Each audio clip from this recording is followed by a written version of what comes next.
Hi friends, இன்றைக்கி vegetable biryani எப்படி குக்கரில் ஈஸியாக செய்யலாங்கிறத பார்க்கலாம். இப்போ ஃபஸ்ட்டு ஒரு கப் அளவுக்கு நான் பிரியாணி அரிசி பழைசாக எடுத்திருக்கேன். பழைசுங்கிறது கொஞ்சம் மக்குன கலராக இருக்கும், உங்களுக்கு டிம்மாக இருக்கும். ஸோ இப்போ இதை எடுத்து ஒரு 1/2 hour வந்து ஊற வச்சு எடுத்துக்கலாம். இதை நான் 2 வாட்டி வாஷ் பண்ணிவிட்டு 3வது தடவையாக ஊற வச்சுருக்கேன். இப்போ தேவையானது 2 வெங்காயம், தக்காளி, ஒரு உருளைக்கிழங்கு, கேரட்டு, காலிஃப்ளவரு, பச்சை மிளகாய், புதினா, கொத்தமல்லி இதெல்லாம் எடுத்துக்கலாம். இப்போ வெங்காயத்தை நீட்டு வாக்காக கட் பண்ணியிருக்கேன். தக்காளியும், கேரட் ரவுண்டாக, உருளைக்கிழங்கு தேவையான அளவுக்கு, காலிஃப்ளவரு, அப்புறம் வந்துட்டு பட்டாணியும், புதினா கிள்ளி வச்சுருக்கேன். பொடியை கட் பண்ண வேண்டாம், லீஃபாக கட் பண்ணி வச்சுக்கோங்க. அப்புறம் பச்சை மிளகாய் ஒரு 4 எடுத்திருக்கேன். இவ்வளோதாங்க. இதை வச்சு நம்ம சூப்பராக பண்ணிடலாம். இப்போ இதுக்கு தேவையான இஞ்சி பூண்டு பேஸ்ட்டையும் நான் அரைச்சி வச்சுருக்கேன். இப்போது ஒரு குக்கர் நல்லா காஞ்சதுக்கப்புறம் 3 ஸ்பூன் வந்து ஆயில் விட்டுக்குங்க. நெய் விட வேண்டாம், ஒன்லி ஆயில் மட்டுமே ஃபஸ்ட்டு நீங்கள் விடுங்க. இந்த ட்ரிக்கில் நீங்கள் ஃபாலோ பண்ணி பார்த்தாலே உங்களுக்கு உதிரியாக நல்ல ஒரு பிரியாணி நமக்கு ரெடியாக இருக்கும்.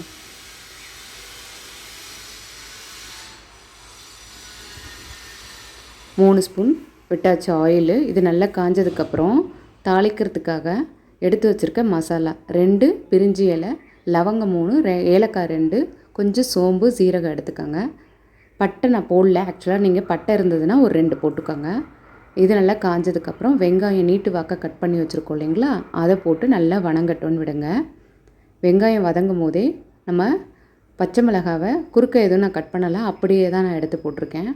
இதோடு சேர்த்து வணங்க விடுங்க. நல்லா சீக்கிரம் வணங்கணுன்னா கொஞ்சோண்டு கல் உப்பை ஆட் பண்ணி வதக்கினீங்கன்னா சீக்கிரமாகவே உங்களுக்கு வெங்காயம் வதங்கிடும்.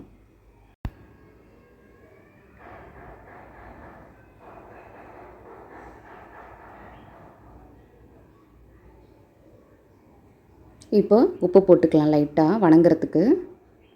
இப்போ இதை நாங்கள் சீக்கிரமாகவே வணங்கிடும். இப்போ நம்ம காய்கறி நறுக்கி வச்சுருக்கிறதுல ஃபஸ்ட்டு உருளைக்கிழங்கு போட்டுக்கலாம். சீக்கிரம் வேகாத காய்கறிகள், அப்புறம் வந்து தடிமனான காய்கறிகள்லாம் போட்டிங்கன்னா அந்த மசாலா வந்து நல்லா இறங்கியிருக்கும் ஃபஸ்ட்டே போடும்போது. ஸோ நீங்கள் அதை போட்டுக்கோங்க. அடுத்தது கேரட் போட்டுக்கிறேன். இப்போ இதுக்கப்புறம் நம்ம இஞ்சி பூண்டு பேஸ்ட்டு போட்டோன்னா உங்களுக்கு இஞ்சி பூண்டு டேஸ்ட்டு காய்கறிகளில் நல்லா இறங்கும். முன்னாடியே போட்டிங்கன்னா உங்களுக்கு வெங்காயத்தோடு மட்டும்தான் இருக்கும். காய்கறி இந்த 2 தடிமனான காய்கறிகளை ஃபஸ்ட்டு போட்டுருங்க. அதுக்கடுத்தது இப்போ 2 ஸ்பூன் இஞ்சி பூண்டு பேஸ்ட்டு நம்ம போட்டுக்கலாம். அவ்வளோதாங்க. இப்போ இது நல்லா வணங்க விடுங்க. இப்போ 1 by 1 மற்றதெல்லாம் போடலாம். அடுத்தது பெருசாக இருக்கிறது காய்கறிகள் இல்லை, காலிஃப்ளவர், அதை எடுத்து போட்டுக்கலாம். காலிஃப்ளவரை நல்லா வாஷ் பண்ணிவிட்டு போடுங்க.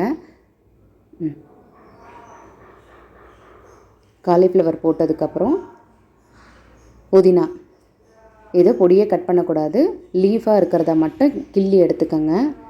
அதே மாதிரி கொத்தமல்லி இதையும் போட்டுக்கோங்க. இது நல்லா இந்த காய்கறியோட ஒரு நல்ல பரட்டுங்க. இப்போ தக்காளியும் பீன்ஸும் தான் இருக்குது, அதை நம்ம கடைசியில் போட்டுக்கலாம். இப்போ இது நல்லா வணங்கட்டும். அந்த புதினாவும் கொத்தமல்லியும் நல்லா வணங்கணும் காய்கறியோட. அந்த ஸ்மெல்லே உங்களுக்கு சூப்பராக வரும் உங்களுக்கு தாளிக்கும் போதே. ஸோ இப்போ வந்து என்ன பண்ணணும்னா மிளகாத்தூள் நான் 1 ஸ்பூன் ஃபஸ்ட்டு போட்டிருக்கேன். காய்கறி நிறைய போட்டிருக்கிறதுனால இன்னும் ஒரு 1/2 ஸ்பூன் போட்டுக்கோங்க. 1.5 ஸ்பூன் டோட்டலாக போட்டுக்கிறேன் இதில். இப்போ தேவையான அளவு கல்லுப்பு யூஸ் பண்ணுங்கள், உடம்புக்கு ரொம்ப நல்லது.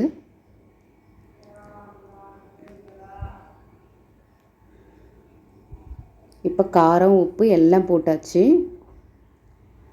இப்போ கடைசியாக நம்ம வச்சுருக்க தக்காளியும் பட்டாணி இது 2த்தையும் ஆட் பண்ணி நல்லா வணங்க விட்டுறலாம். இப்போ தக்காளி வந்து ஏன் கடைசியாக நான் ஆட் பண்ணுறேன்னா, உங்களுக்கு இஞ்சி பூண்டு பேஸ்ட்டு அது போடும்போது குக்கர்லேயோ பாத்திரத்துலேயோ நல்லா பிடிச்சிக்கொள்ளிங்களா.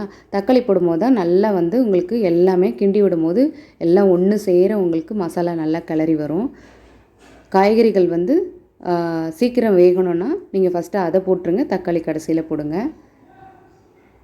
அவ்வளோதாங்க. இப்போ காய் நல்லா வெந்துருச்சு, மசாலாவோடு நல்லா சேர்ந்து விட்டுருக்கு.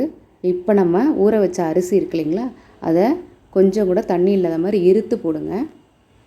அந்த தண்ணியை கொட்டிடாதீங்க, அதையும் நம்ம யூஸ் பண்ண போகிறோம். ஸோ நான் சொல்கிறேன், இப்போ நீங்கள் அதை இருத்துட்டு இதில் போட்டுக்கோங்க. இப்போ இந்த அரிசியை இந்த மசாலாவோடு நல்லா கிளறி விட்டுக்கோங்க, மெதுவாக உடையாத மாதிரி. இப்போ வந்து உங்களுக்கு மசாலா ரைஸு எல்லாம் கரெக்டாக ஈக்குவலான ஒரு ரேஷியோவில் எல்லாமே கலந்துருக்கும். நம்ம அதுக்கப்புறம் கிண்டணுன்னா மசாலா ஒரு பக்கம் இருக்கும், ரைஸ் ஒரு பக்கம் இருக்கும். குழஞ்சிரும் நம்ம லாஸ்ட் மினிட்ல கிளறும் போது. இப்போவே நீங்கள் கிண்டிட்டிங்கன்னா கரெக்டான ஒரு லெவலில் இருக்கும். இப்போ 1 கப்புக்கு 1 1/4 கப்பு தண்ணி ஊற்றணும். இதில் ஊற வச்ச தண்ணியை தான் நான் 1 கப்பு ஃபஸ்ட்டு எடுத்திருக்கேன்.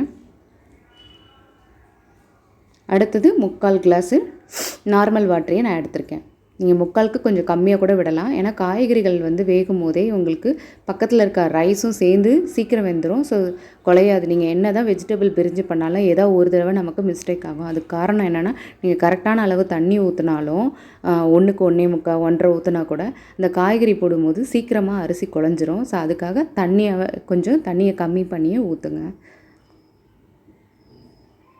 இப்போ உப்பு காரம் கரெக்டாக இருக்கான்னு செக் பண்ணிக்கோங்க. கம்மியாக இருந்ததுன்னா இந்த டைமில் கூட நீங்கள் தாராளமாக ஆட் பண்ணலாம். இப்போ குக்கரில் ஒரு விசில், பெரிய விசிலாக வைக்கணுங்க.